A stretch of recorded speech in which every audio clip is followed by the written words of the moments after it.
Halo pembelajar bahasa Inggris, salam hipnokatif. Nah, di part 6, di bagian terakhir dari pembelajaran tenses kelompok pas, kita akan belajar bagaimana tenses untuk pas ini digunakan. Nah, kita akan mulai saja langsung contoh-contoh yang bisa Anda gunakan untuk percakapan Anda atau untuk bisa memahami bagaimana tenses di kelompok pas ini digunakan. Kita mulai dari simple past. Seperti saya katakan, simple past sangat mudah sekali. Fokus dengan hanya kata kerja bentuk kedua, maka Anda sudah bisa membuat tenses dengan menggunakan simple past. Subjeknya mau berbagai macam subjek yang berbeda, maka kata kerjanya harus menggunakan bentuk kedua. Itu saja. Mau I, you, they, we, he, she, it, semuanya tambahkan kata kerja bentuk kedua, sudah selesai menjadi kalimat dengan sempurna dengan menggunakan tenses simple past. Contohnya adalah I slept at 10 o'clock last night. Selesai. I slept at 10 o'clock last night. Sesuai dengan rumus yang sudah kita bahas, yang lalu did pakai dua, maka menggunakan kata kerja bentuk kedua. Lalu did-nya kapan digunakan? Nah, did ini digunakan sebagai kata bantu dalam hal kalimat negatif dan kalimat tanya. Maka kalimatnya akan menjadi seperti ini. I did not sleep at 10 o'clock last night. Did-nya digunakan ya. Nah, untuk kalimat tanyanya tinggal letakkan kata bantu did di depan. Did you sleep at 10 o'clock last night? Ya, seperti itu. Mudah bukan? Nah, tinggal diganti dengan kata kerja yang lain, bentuknya she juga akan sama kata kerja yang digunakan, tidak akan ada perubahan. Ya, bisa kita lihat. Oleh karena itu, praktis untuk drillingnya yang berubah adalah kata kerja. Contoh misalkan kita lihat di sini. I walked to the office yesterday. Nah, subjeknya tetap I. Kalau misalkan kata kerjanya diganti dengan sleep, ride, drive. Oke, kira-kira Anda akan menggunakan bentuk keduanya seperti apa? Ya, contoh misalkan, ayo silakan kita berlatih. I diganti dengan sleep at, maka menjadi slept. Oke, bentuk kedua dari situ adalah slept. I slept to the office yesterday. Lalu ride. I silakan menjadi rode. I rode to the office yesterday. Dan selanjutnya. Tinggal dilatih, di drilling berulang-ulang, maka yang lalu dipakai dua akan nempel di pikiran Anda dan mudah Anda gunakan.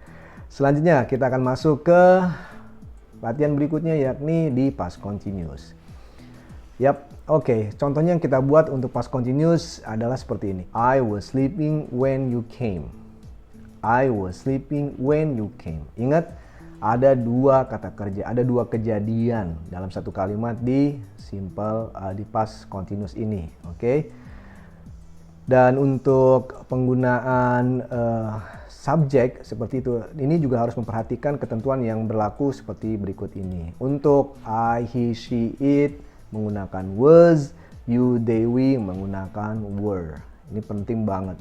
Kadang-kadang ada yang bertanya, Pak, kok saya pernah melihat kalau I pakainya were. If I were you, kenapa tidak if I was you? Nah, untuk I were itu beda pembahasannya dalam hal grammar, disebut pengandaian atau if clause seperti itu. Jadi itu pengecualian. Nah, untuk tenses I menggunakan was. Oke. Nah, silakan Anda lihat di sini ya. Contohnya she was walking when the accident happened. Oke. Kalau diganti dengan they subjeknya, maka akan berubah kalimat tersebut. Apa? Menjadi they, kata bantu adalah were. They were walking when the accident happened. Silakan Anda ganti selanjutnya dengan we. Anda ganti selanjutnya dengan John, dan selanjutnya sampai selesai. Silakan Anda latih seperti itu. Baik, selanjutnya kita masuk ke kelompok tenses yang ketiga, yakni past perfect. Contohnya adalah my son had slept by the time I got home. My son had slept by the time I got home. Oke, sudah jelas di sini ya. Ada past perfectnya, yakni had slept. Dan ada kata kerja kedua, maksudnya dua kegiatan yang berlangsung, yakni got home. Dari kata get menjadi got home, sampai di rumah. Sama dengan past continuous, untuk past perfect ada dua kejadian di suatu waktu, dan salah satunya adalah telah terjadi. Maka yang telah terjadi itu ditulis dengan, diungkapkan dengan my son had slept. Anak saya telah tertidur ketika saya pulang. Nah, telah tertidurnya itu seperti itu. Sering sekali pasti saya percaya Anda banyak menggunakan kalimat ini juga dalam percakapan untuk menceritakan sesuatu seperti itu. Ya. Oke. Nah, untuk penggunaan kata bantunya, had juga bisa digunakan untuk seluruh subjek, bebas. Subjeknya apapun, kata bantunya tetap had. Contoh drillingnya seperti ini. I had talked to her by the time my boss came. I had talked to her by the time my boss came. Kalau diganti dengan she, maka tetap she had talked to her by the time my boss came. Ya, ini sangat mudah sekali ya. Saya percaya Anda bisa pahami dengan mudah. Dan yang terakhir untuk past perfect continuous. Ya, untuk past perfect continuous bisa dicontoh kita lihat di sini. I had been watching TV for 2 hours before the doctor came. I had been watching TV for 2 hours before the doctor came. Dan kita lihat di sini sama, ada dua kejadian di waktu lalu, yang salah satunya sudah berlangsung dan telah berlangsung maksud saya. Dan salah satunya adalah telah terjadi atau boleh katakan simple past-nya.